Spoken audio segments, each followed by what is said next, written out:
18,006 জনের নাম যেদিনকার লিস্ট বেরিয়েছিল, প্রথমে 10-15 মিনিটের জন্য একটা লিস্ট বেরিয়েছিল, ওটাকে আবার তুলিয়ে নিয়েছে, আবার 8টার সময় বেরিয়েছে।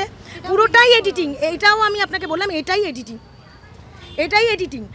আমার যদি আজকে ভয় ডর লজ্জা থাকতো না, আমি যদি কাউকে পেমেন্ট করতাম না, তাহলে ঘরের কোনায় বসে কাঁদতাম। আপনার আমাকে দেখে মনে হতে পারে হয়তো জামাটা কম দামি পরেছি, কারণ 6 মাস মাইনে নেই, হ্যাঁ, সোশ্যাল প্রেস্টিজ নেই, কিন্তু আমি এখানে স্টিল নাও দাঁড়িয়ে আপনি ডাকতে এসে কথা বলছি।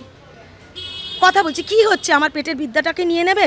কিন্তু যে সমস্ত লয়াররা কথা বিক্রি করে হাইকোর্ট সুপ্রিম কোর্টে চলছে, এবং যে সমস্ত লয়াররা সাধারণ মানুষদের আশা ভরসাকে জল ঢালছে, মিথ্যে কেস লড়ছে, সত্যের জন্য লড়ছে না, তাদের ধিক্কার জানানো উচিত। বেতন ফেরত দেবেন কিভাবে?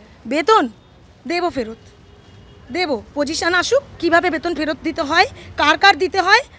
আপনারা কি ভাবছেন আমাদের শরীরের অঙ্গ প্রত্যঙ্গগুলো এখনও রয়েছে, কিডনি রয়েছে, ফুসফুস রয়েছে, চোখ রয়েছে, এইগুলোকে প্রয়োজনে বিক্রি করেও আমরা কেস করব।